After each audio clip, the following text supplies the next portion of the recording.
All right, we're on the other end of the 2022 NFL draft, and Georgia did all right, guys. 15 overall picks, the best in NFL draft history, obviously the best in Georgia history as well. And I don't really have much more to say other than what a commercial for Kirby Smart, man. This was incredible. Yeah, not really much more he could have asked for, in my opinion. I think that it's been a good 2022 if you're Kirby Smart. Knock out a championship, guys go look like freaks at the combine, and then you cap it all off with a record-setting draft, putting this team. I think you have to say squarely in the mix for one of the greats of all time. I mean, just based on NFL talent alone. Obviously we'll see how these guys develop, and a lot of that will determine some of that. But I think in terms of collegiate talent, it certainly looks like one of the greatest collections of all time. The draft came to bear that. Yeah, to me, I think it was. There were certainly some surprises of the draft, and I think we'll get into those. But I think what NFL scouts, organizations, teams, coaches saw that we didn't was they saw that G on the side of their helmet, and that was a huge factor for them in deciding between a player from another school late in the draft and a Georgia player late in the draft. I think that really made a significant impact on them. In going back and listening to a bunch of these, draft interviews and draft calls, it's the thing that stood out to them was the talent that they played around and the talent that they played against each and every day in practice. So to me, I think, like you said, this is a commercial for Kirby Smart, a huge opportunity to use this momentum and carry it into 2022 football season and 2023 recruiting. Let's start with the number one guy, Travon Walker. We watched Aiden Hutchinson go from the projected number one. I'd say even during the Orange Bowl, I think a lot of people might have guessed that he would have been number one on a lot of people's draft boards. And then something started to switch about a month and a half ago, and Travon is that guy. And I can't wait to watch him play in Jacksonville and see how his college talent converts to the NFL. Obviously, the knock on him was that he didn't have a ton of sacks, didn't have a ton of stats. Talked about this last week. It doesn't really matter, but he's a dog, man. Like in more ways than one, and he is everything you want in an NFL defensive player. And the Jags felt like, following up Trevor Lawrence last year as the number one pick, he's the defensive equivalent of that. And I don't know. I feel like the sky's the limit for him. And I think that his path to Georgia, well-known high school commodity coming out of Upson Lee, to now being the number one overall draft pick, first in Kirby Smart's career. By the way, Nick Saban doesn't have one of those yet. So Kirby just checking all the boxes this season. I knew you wouldn't miss the chance to take a shot at the Saban's lack of number one overall pick, and I do think that he'll get his next year. I think Bryce will probably be number one overall next I year. know our audience. Or I know Will our Anderson. audience, Jake. Yeah, yeah. Oh, yeah. I mean, he's got a shot. He's got a shot. So, but no, I think that look, you got to feel nothing but good for Travon. Class act throughout. Even going back to his recruitment and covering him in high school. Just a stand-up kid, and I tell people all the time. I don't know that people realize his dad's just as big a boy as Travon is, man. I mean, he looks like he could be on an NFL roster pretty easily as well. I don't think that there was much back talk in the Walker household, is what I'm saying. So I think that he knows how to get in line, how to act, and I think he'll be a great representative for Georgia at this next level. Like you said, I mean, the stats, were not overwhelming, but I think that was the case for a lot of these guys, that they weren't. And it goes back to that idea of the selflessness that you have to play with in Georgia's defense. These guys were rotating in and out frequently. They were, opening holes for other guys. It was a collective effort, and I think that what you saw you heard that used a lot and kind of said a lot over the course of the season. But like Palmer said, I think that you found that NFL GMs didn't find that off-putting. It wasn't an idea of let's just look at stat metrics. It was an idea of, when these guys had their opportunities, they made the most of them. And Travon, I think, certainly a guy who did that over the course of his career, and certainly in the combine, just one of the all-time performances that we've ever seen. Athletic upside, outrageous, and I like his chances. Will he be better than Hutchinson? Will he be, a great number 1 overall pick? Nobody knows that at this point. I have a hard time seeing him as a bust, for sure. I think that he will, if at worst, be a solid contributor to a defense for several years. But I think that, the upside is certainly there, and rightfully so. Really happy for the kid, man. And as you said, Wes, that's part of the commercial for Kirby Smart, if nothing else. I mean, Georgia's video production team has to be putting together a draft video that is going to be something special, I think. Yeah, they actually put one out on Sunday that was like, who won the draft? Georgia won the draft, and that one was pretty good. My mom sent that over to me and was like, this is pretty damn good. But said this is a commercial for Kirby Smart. But with Travon and the Jaguars, I think the biggest thing for them is they want to get him settled into one position. At Georgia, he played several different spots. He had a lot of different roles, and I think that's kind of what took away from some of his production. And that's why they see this, potential overproduction in this draft pick. Kirby said it last week in several of his interviews that Travon was not asked to, and he said this in the at Pro Day too. Travon was not asked to be Georgia's pass rusher. Travon was not asked to be Georgia's sack leader. Travon played on the edge on 1st and 2nd down when Georgia wanted to stop the run, and they had big interior guys to stop the run. And on the occasion that there was an opportunity to go after the quarterback on 1st or 2nd down, he was able to do that. But on 3rd down, when there's more sack opportunities, more especially with how Georgia was stopping the run and forcing teams into passing situations, Travon moved inside. They took Jordan Davis off the field. Sometimes they took Devontae Wyatt off the field, and they had Travon playing inside in the interior of that defensive line, where it's a lot harder to get through. There's a lot more guys. There's a lot less space, and so. They and in that case, they put Nolan Smith on the edge. They put Robert Beal on the edge. They put Adam Anderson on the edge at times, when he was with the team. And then they would put an extra DB on the field. It's not the way that the NFL works. The NFL works in a way where they kind of try and keep the same guys on the field as much as possible. They don't do as much rotating. There's just simply not as many guys on an NFL roster, and certainly not as many active, on a Sunday. So Travon's going to have his opportunities in the NFL. He's going to play on the edge a lot more in the NFL than he did at Georgia.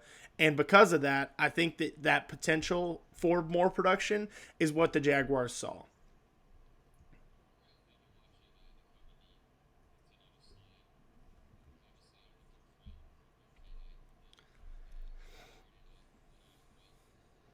I felt for him. I was shocked. I really was, man. And, I saw the injury concerns that people started mentioning on Twitter and these ideas. That's not something that we'd heard a lot about, if anything. I mean, it was, he's played a little bit banged up. I mean, I know that. And he's one of those guys that, whatever has been wrong with Nakobe Dean, you'd be hard pressed to find out or know, because it's not like he's a guy who's going to take himself out for some injury. And, I mean, I feel like he literally gave his body for Georgia football. Absolutely. Yeah. I mean, it's like Monty Rice. Monty was playing for a long time with a lot of injury. I mean, Brock Bowers did it this past year with his shoulder. I mean, you've got guys that give it like that. Nakobe, you're just not. I said on Twitter jokingly, I said, the kid could have a cannonball wound through him and he'd still make your organization better. And I believe that. I think that he's the kind of stand-up kid who, is going to represent you in the right way, but also too, look, turn on the tape. The numbers might not overwhelm you. He didn't run, and that's probably for good reason. I mean, he's not probably going to blow you away with his 40 time. But when you're talking about speed on the field, I think that he does an exceptional job. I think that he's part of this new breed of linebacker that the NFL's looking for. Guys that have to cover these guys coming out of the backfield, receiving the ball. He's got to make tackles in space. I think he proved he could do all of that. And while the testing numbers may not be overwhelming, the film speaks for itself, I think, when you talk about Nakobe Dean. And if you're looking at numbers, he put up some killer ones over the course of his Georgia career as well. So a kid that I think the Eagles got to steal on at that position, even if he's got to take a year and get his body right. I still think that in the long run, he'll be vindicated. I think that he's a guy who's going to turn some heads and prove some people wrong. Yeah, he said he'll make it to Eagles rookie camp. And Kirby told us at Pro Day, part of why he wasn't working out was because he had a pec injury. We didn't know how serious it was, right. But then we continue to see more and more and more things come up about just how injured he was. And, I mean, he played 15 games, including national championship, SEC championship against Alabama, a full SEC schedule. I mean, of course he's going to be banged up leading that defense. But all the stuff that's coming out now that, it was held against him that he didn't get surgery on those injuries when he didn't necessarily know, according to him, that he didn't need surgery on those injuries. So it's just, to me, an insight into how fickle the scouting process can be. I know we're going to get to other guys that fell, including Jamari Sawyer. Someone was tweeting at me. I wrote about, how I didn't see how that possibly could have happened. Someone tweeted at me, Jamaree's weaknesses, according to NFL scouts. Well, I showed him Travon Walker's weaknesses. Every single one of these guys, the scouts' job is to find their weaknesses. That's what they're looking for. So if Nakobe's is his size, his lack of testing, he was already behind the eight ball a little bit, and now all these injuries, it's almost like they were looking for reasons not to draft him, and it really bit Nakobe. But I am happy to see him land where he did with Jordan Davis. Well, and you talk about Jake, you make the point that Georgia played 15 games and Wes, the lack of surgeries. I don't know that he would have had a ton of time to get those surgeries and recover and prepare for the NFL draft. Yeah. If he had gotten those surgeries, I think they would have been held against him just as much as not getting the surgery was. The Eagles have said that they feel comfortable with where he's at, that he's going to come into minicamp and be a full participant as far as they know. And so, to me, I think that, it's a situation where you turn on the tape. Nakobe, played through injury in 2020, because he had a torn labrum that he had to have surgery on, prior to spring 2021 and missed that spring. So he played through injury then. If he had to have surgery this year, well, it sounds like he played through injury this past season, and he did a pretty dang good job at it. I mean, won the linebacker award, the Butkus Award for the best linebacker in the country. So, it certainly surprised me. I felt for him. I went and listened to his draft call, and you could tell the emotions that he was feeling when the Eagles called him. I think that he probably would have felt some of those emotions had he been drafted in the first round, but they were certainly heightened having to wait as long as he did. I think, like you said, Roos, I think that there's a chance that even if he has to play, even if he has to sit out a year, take a redshirt year, the Eagles got a huge steal in Nakobe Dean in the third round.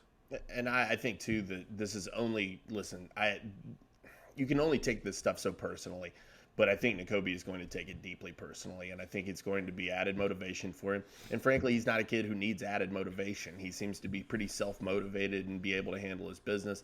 I think that this is only going to fuel the fire in Nakobe Dean. Again, another guy, I just will be shocked if he's not a very solid contributor over the course of his NFL career. He's a couple credits shy, I think, of finishing his mechanical engineering major, but once he does that, I feel like he could be the real-life version of Tony Stark. I feel like if anyone can invent something to help him regenerate and heal totally, it'll be Nakobe Dean. Quay Walker going in the first round was a little bit of a surprise. We heard some chatter about that going in, but he's a guy that I felt, maybe went a little bit higher than I would have expected him to go. Certainly, in my opinion, yeah. I thought that, For me, of the three, I felt like Quay was maybe the third linebacker for Georgia in terms of what I would have projected. I think Nakobe was my clear leader, and then I think Channing, we mentioned on that last show, is a guy that I really believe in and I think has all the athletic tools. I'm not saying Quay doesn't. I think from a pure physical standpoint, Quay is probably the most NFL ready of all of them. His body's right. He's got the right size. He's a guy who's going to be able to get out there and bang, quite frankly. So I think that he's a guy who makes a lot of sense, and I understand the upside there. I just found it a little bit surprising. It was not what I would have expected. I thought if somebody was going to sneak into the end of that first, it might be a guy like Channing, or even, I texted Palmer and said maybe Salyer will sneak into the end of the first.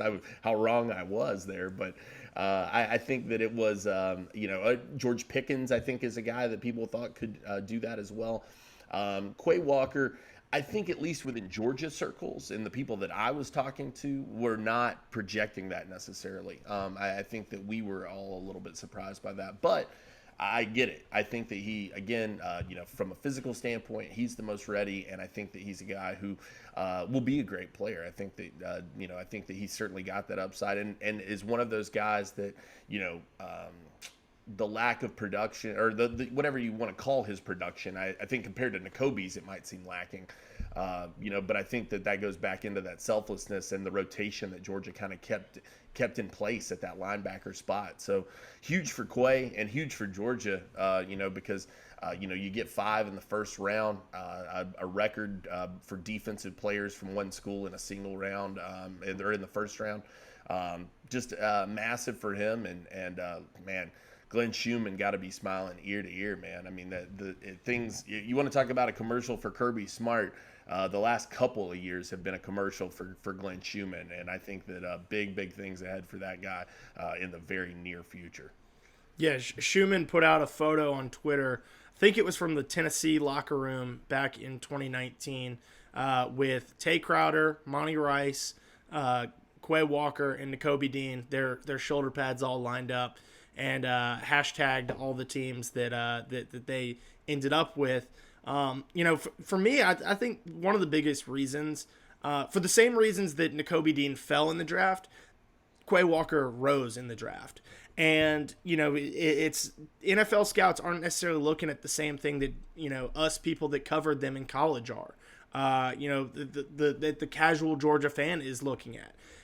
Quay didn't have the, flashy highlight plays. And that was very apparent to me in going through and doing that top 3 plays series ahead of the draft. It was a lot harder to find flashy highlight plays for Quay Walker than it was for Nakobe Dean and Channing Tindall. But he certainly, like you said, Jake, has the traits of an NFL linebacker, has the size, has the physicality. Teams see that, and it's kind of a same situation that Travon was in, a potential overproduction thing. And they see the rotation, they see the roles that these guys played at Georgia. They credit Georgia for, building them into the players that they are. But they also see the potential to take them and mold them into their own team's identity. And so, I think that's where Quay certainly falls into. Going to be interesting to see him playing behind one of his Georgia defensive linemen in Devontae Wyatt, just like it's going to be interesting to see Nakobe playing behind Jordan Davis up in Philly. Well, and I got to tell you, I hope he gets a good jacket, because Green Bay's a little bit colder than Cordele, my friends. It is chilly.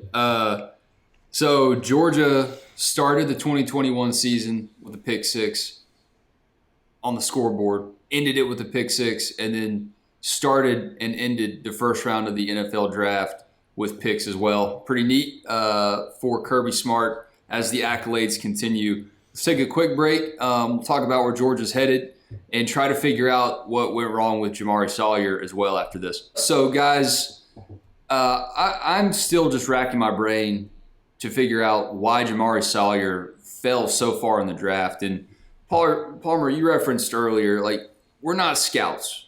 We watch this team differently. We're invested in these guys differently. We've seen Salyer as a recruit. So to us, it seems a little bit more surprising to see a guy go to the 6th round than maybe the guys who evaluated him. But when I look back on his career, I look back on this season in particular, he gave up 2 sacks, both of them to Alabama in championship games. One, Will Anderson, the 2021 sacks leader for all of college football, and one, Christian Harris. He also played against Aiden Hutchinson. That video clip is making the rounds of what he did to him in the Orange Bowl again. It was making the rounds after the Orange Bowl too. He faced Ojabo. He faced South Carolina's Inigbare. He faced Miles Murphy. No sacks against those guys. Murphy's going to be a first-round draft pick too. Is it the measurements? Is it the pro day? To me, it's like, who cares? He had 31 bench press reps at the combine. More of the examples of just looking for reasons to not draft guys. I'm just trying to figure out where it could have gone wrong, and I'm wondering if you guys can play devil's advocate, or are you like me? Are you guys puzzled on it too? No, I was stunned. I told you earlier in the show, I mentioned to Palmer that I thought he could sneak into the first. To me, he seemed like a guy that the Patriots would fall in love with, to me, what was so shocking about it, and what I feel like I can't believe I've had to fight people on Twitter about over this is a guy who ultimately was playing out of position. But it didn't matter. He was called in to tackle because he was the best lineman on the national championship team, regardless of position. And so he got to play the most important position, not the position he's going to play in the league, mind you, but a premier position in the SEC against a slate of pass rushers that you just mentioned that are going to be super impactful down the road. And he kept the sheet about as clean as you could. And I know it's not all about sacks. I understand that. I had some people that said, Aiden Hutchinson said he held all game. I'd probably say that too if I were Aiden Hutchinson and I was shut down by a 6th round pick. So, I get it. I think that, there are detractors out there, but you're talking about a guy, a permanent team captain for this team. So he's won the respect of the locker room, a group with 15 draftees in it, okay? Some super talented guys, some super motivated guys, great players, clearly. He's one of the 4 guys that got that nod from his teammates. Won the respect of all those guys. Seamless transition, it seemed, from Sam Pittman to Matt Luke. Didn't seem to affect Jamari at all. He's rolled with the punches there. Changes in positional coaches. Getting called to play tackle, like I said, taking over for Andrew Thomas, his former Pace Academy teammate and a 1st-round pick in his own right, a guy who's looked outstanding in the early goings of his NFL career. I don't get it. I really don't. I don't understand it. Jamaree, look, if Jamaree, I've said this before in the past, if Jamaree had a neck, he'd probably be 6'6". But he doesn't. He's a little shaved off at the top, but that's no, what do you want? That's not, a neck is not what you need necessarily to play offensive line. Does he have the longest arms on earth? No, not really, but it didn't seem to matter. In all the instances, it's very N'Kobe-esque to me. In all the instances where he was called upon to deliver, he did that. And I don't know what more you could ask out of the guy. I feel like offensive line, like you said, combine sort of be damned, the pro day sort of be damned. I think there's no more important position when it comes to tape than offensive line. I think that the tape on Jamari Sawyer speaks for itself. I've had a chance to watch him his whole career and into high school, and he is one of the finest offensive linemen I've ever watched. I said in high school, I think he was the best guard I've ever personally seen. I think that I think the Chargers got a great pick in the 6th round, and I think a lot of teams will regret that pick. I think the Falcons could be among them. I wish that they had made that pick earlier and picked him up. They got a Georgia Bulldog, but I think that Jamaree is another guy that could have benefited him for sure. Yeah, knock him for whatever you want to knock him for. I think my point is, I just didn't see him going in the 6th round. Whatever. Find the list that you don't like, the traits, the attributes you don't like about him. Fine. That is what it is. But 6th round really shocked me. Yeah. Palmer, if you're looking for an explanation over here, I don't have it. It's a situation.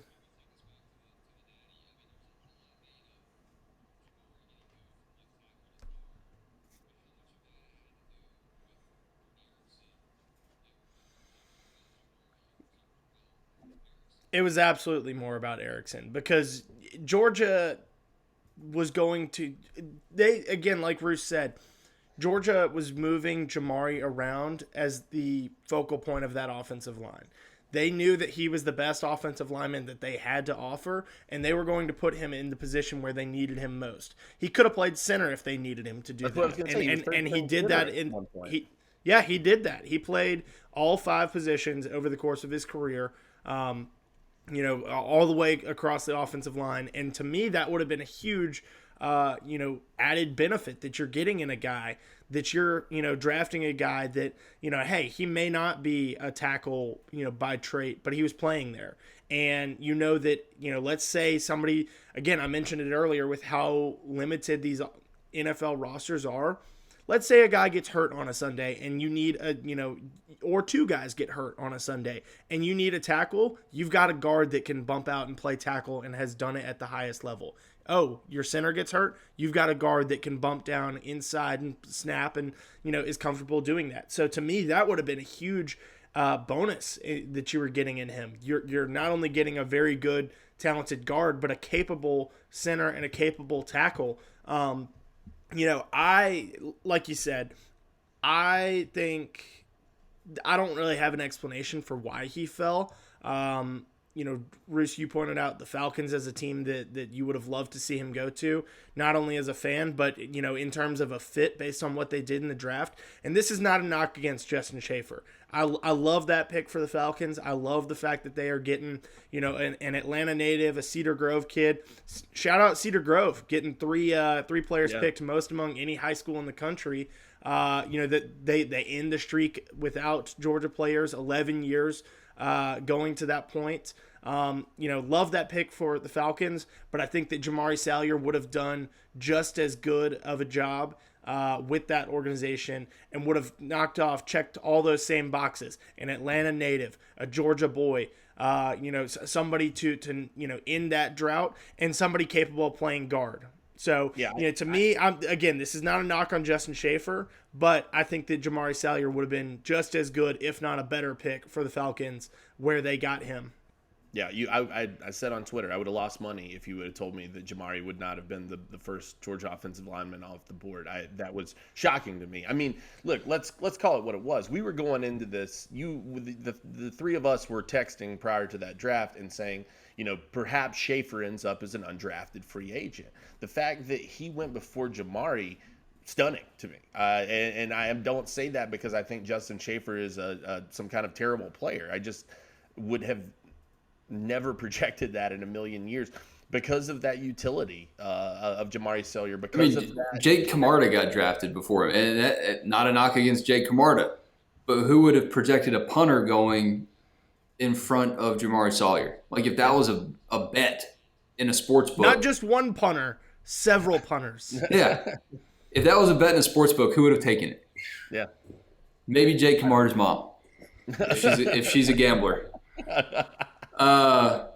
Palmer, you have a pretty interesting piece on the next group of Dogs, 2023's class, and it's never too early to be too early, as I like to say when it comes to prognostication on the internet, because it gets us clicks, for better or for worse. So what's your thought process in some of the guys that are leading the way for you? Obviously, it's not going to be 15 Dogs next year, but what are you thinking? Yeah, I mean, just looking at the early indications with this mock draft, with the 2023 draft, Georgia's going to be pretty talented on that defensive side of the football once again, and well represented in that first round. The early indications are, we've all kind of expected that Jalen Carter has the potential to be, a top 10 pick. Most mock drafts have him going in that range. Keely Ringo, another guy, pretty much set on all these mock drafts as a top 10, just after fringe top 10 pick. And Nolan Smith, a guy that we all saw is capable of being a first round pick coming out of high school. He probably would have been picked this year and would have, added to Georgia's 15. But he's decided to come back to college to, try and increase his draft stock. And I think that's a huge benefit for Georgia, and it can be a huge benefit for him. As we saw with some of these guys last year, Jordan Davis, Devontae Wyatt. I'm not sure that either one of them would have been a first round pick. And even if they were, they certainly rose up. They increased their value in coming back. Nolan Smith has an opportunity to do that. And so to me, Quay Walker is another example. He would not have been a first round pick coming out after his junior year. But sure enough, after his senior year, he's the first linebacker off the board. So I think that those three, that's kind of your trio of Georgia defenders that are getting mocked in all these first round, are way too early mock drafts. But there's other guys that could be picked as well. Maybe first round, maybe a little bit later. Kind of depends on how the needs of these teams shake out, and how this 2022 season shakes out for them. But Yahoo has an interesting mock, not necessarily a mock draft, but a big board of sorts, position rankings. Eric Gilbert is included in that. Darnell Washington is included in that. That's two talented tight ends that could increase Georgia's number from 4 straight years to 5 straight years. That's something that we should mention, that the Dogs have had 4 straight years with a tight end picked. Shout out John Fitzpatrick this year. That's another aspect of the commercial for Kirby Smart and for Todd Hartley specifically. I think that Kenny McIntosh has a chance to be picked, continuing the RBU tradition. You go down the offensive line again, as we were just talking about Jamari, Broderick Jones has a chance to be picked. Warren McClendon has a chance to be picked. Certainly a lot of talented players here on that offensive side of the ball, but the defensive side of the football is where you're seeing that top tier talent, the Jalen Carters, the Keely Ringos, the Nolan Smiths of the world. Yeah,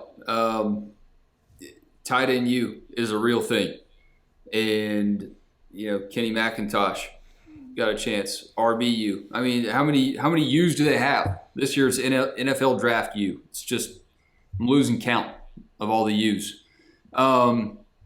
Jake, any thoughts looking ahead to May? We're kind of texting this weekend about what to expect, regrouping, coming back down to earth after the NFL draft.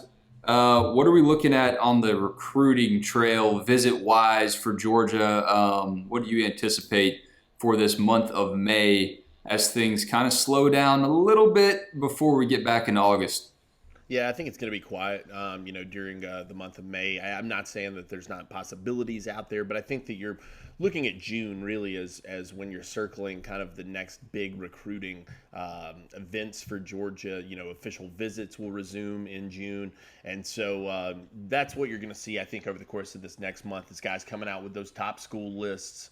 There's guys who are going to want to get commitments knocked out of the way before their senior seasons. And so these summer OVs will be key. You've seen several guys do it. We got a couple stories over at DawgsHQ right now of guys who've locked in visits and confirmed that they're coming for OVs. And quite frankly, for Georgia, it's a good time to be a Bulldog because, this is some top tier talent. I mean, these are not bums that are coming by to see them. They're real deal players in a lot of cases, and guys from kind of all over the place. You're seeing guys from Texas set up OVs. You're seeing, in-state guys. Justice Haynes confirmed to Chad Simmons his OV today. I think that what's going to be important in kind of this coming month, coaches get a chance to catch their breath after spring practice, after the draft, and they'll get a little bit of time with the family. But they'll also get a lot of time to dive in on film. And I think that for Georgia, that's going to be really key. These guys trust their evaluations in a big way. I say that a lot, but I think Georgia really values that.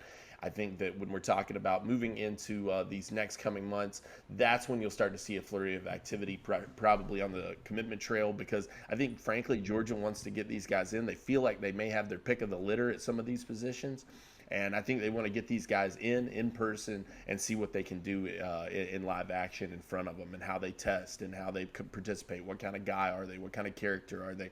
I think that only so much can be garnered from film, and so in this instance, I think Georgia really taking it slow and will move into the summer months with a pretty deep and thorough game plan when it comes to how they want to proceed in 2023.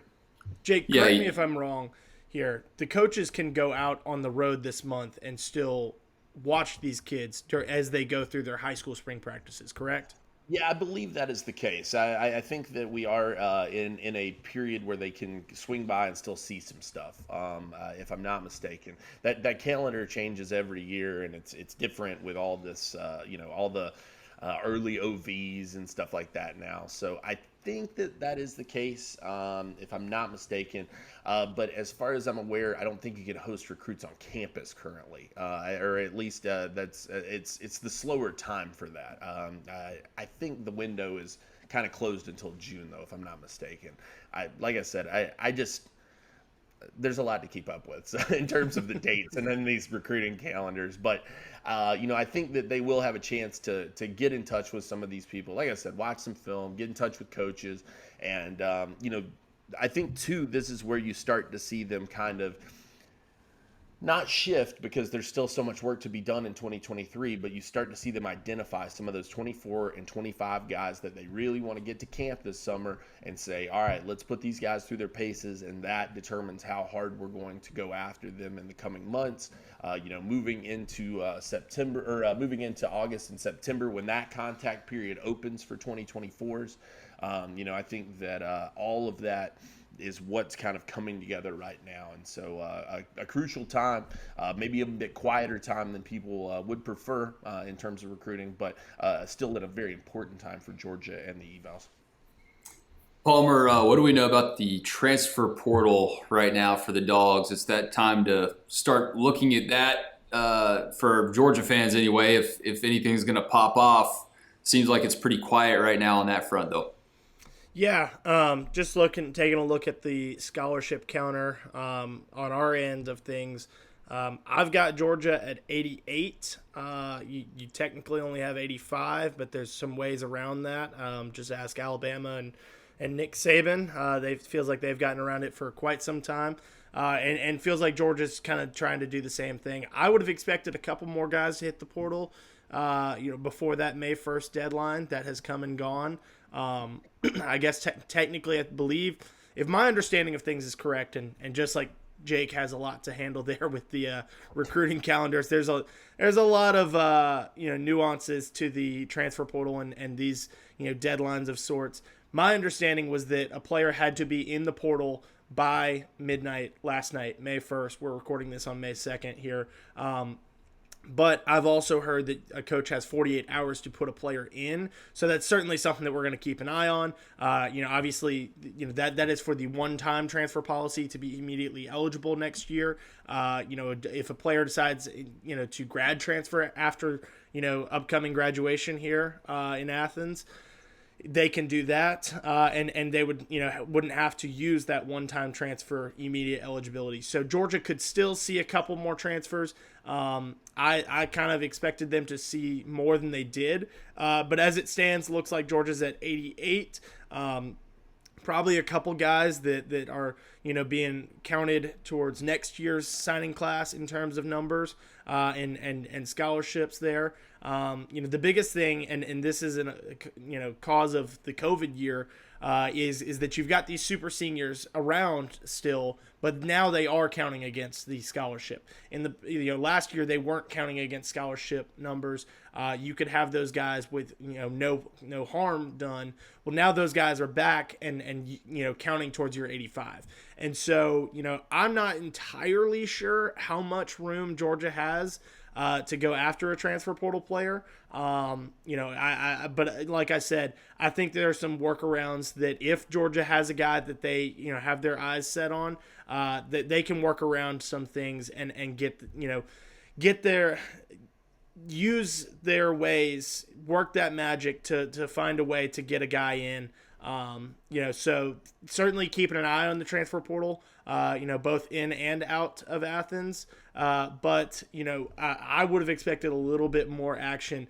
And another thing that you've got to remember with the transfer portal and somebody reminded me of this recently and put it very well. Georgia essentially has two new transfers coming in this next year in Eric Gilbert and Tyke Smith. Neither one of them was able to make an impact last season. Smith played in one game before tearing his ACL. Battled injuries coming into the season, tore his ACL after playing briefly against Auburn. Eric Gilbert didn't play at all. So you've essentially gotten two new faces, to the team, from the transfer portal previously. Obviously, you're not pulling them this year, and there's a little bit less excitement when you're, looking back at a transfer as opposed to looking forward to a transfer. But I do think that Georgia could still go after guys in the transfer portal, but is certainly looking at two impact players there. Yeah, that's a great point. It's not that there aren't positions where Georgia could be better with a transfer portal addition. Certainly, with a standout wide receiver, someone on the D line, maybe, just for some depth. But yeah, safety. Do not forget about Tyke and Gilbert. As it relates to the transfer portal, though, you talk about the magic of Georgia working its ways, and potentially NIL has something to do with that. Look no further than the money earned by the players in the first round of the NFL draft to really look at some generational, life-changing wealth. It's potentially $41.5 million for Travon Walker as a number 1 overall draft pick. Projected 19.3 for Jordan Davis, 15.6 for Quay Walker. This is according to Pro Football Talk. ProFootballNetwork.com. Devontae Wyatt, 14.5. Signing bonus of $7.7 million. Lewis Seen, $12.8 million. I mean, say what you will about the transfer portal, some of the perks being floated around there to come to a school. But if you can stick around, prove that you're the best of the best at Georgia, you got a chance to make a whole lot more in the NFL. And if you're Kirby Smart, obviously, NIL is a part of what you have to talk about and address and recruit with. But I still think the NFL is a much better indicator, a much better carrot at the end of the string for guys who have a chance to go do it. I'm going to leave our listeners with one special story. One of my friends told me over the weekend that Kirby Smart spoke at a Terry Business event in Atlanta, and apparently, I don't know if you guys had heard this story, but Kirby shared it with a room full of people, so I don't think it's necessarily something I can't talk about. Apparently last August, they found a broken golf cart. It's like the facility golf cart. Have you heard the story, Palmer? Yeah, I saw this on a message board somewhere. He shared it down in Macon, I believe. Okay, so this is getting around, but if you haven't heard it, I'll just share it with y'all as a treat for those of you that listen to the show. Apparently, their facilities golf cart was broken last August, and they couldn't figure out why. Like the axle was broken, something was broken on the cart. They went back and looked at the security tape and saw two football players driving it around after, mind you, doing some late night sprints. So they were in the facilities getting some work done, but after they got their work done, as the story goes, it was Jordan Davis and Devontae Wyatt. They decided to take the golf cart for a little spin. I'm envisioning Marshawn Lynch at Cal taking that trainer's cart around, but I think they did some donuts with it apparently in the facility and broke it. They couldn't drive it anymore, and they lifted it themselves and carried it back to where it was supposed to go. And as the story goes, their discipline was handled internally. But I thought our listeners might enjoy that. And maybe with all that rookie signing bonus money and contract salary, they might be able to afford another golf cart for their alma mater. So enjoy that, and successful, to say the least, draft for Kirby Smart and the Dogs. Read all about it over at DawgsHQ.com. And go ahead and give us a try if you're not already signed up for the premium stuff, for the good stuff. free 7-day trial right now. Go check out our message boards, participate in that, and have fun with it. For Palmer Toms and Jake Roos, I'm Wes Blankenship. This is another episode of Dog Walk Talk. Hope y'all have a great week.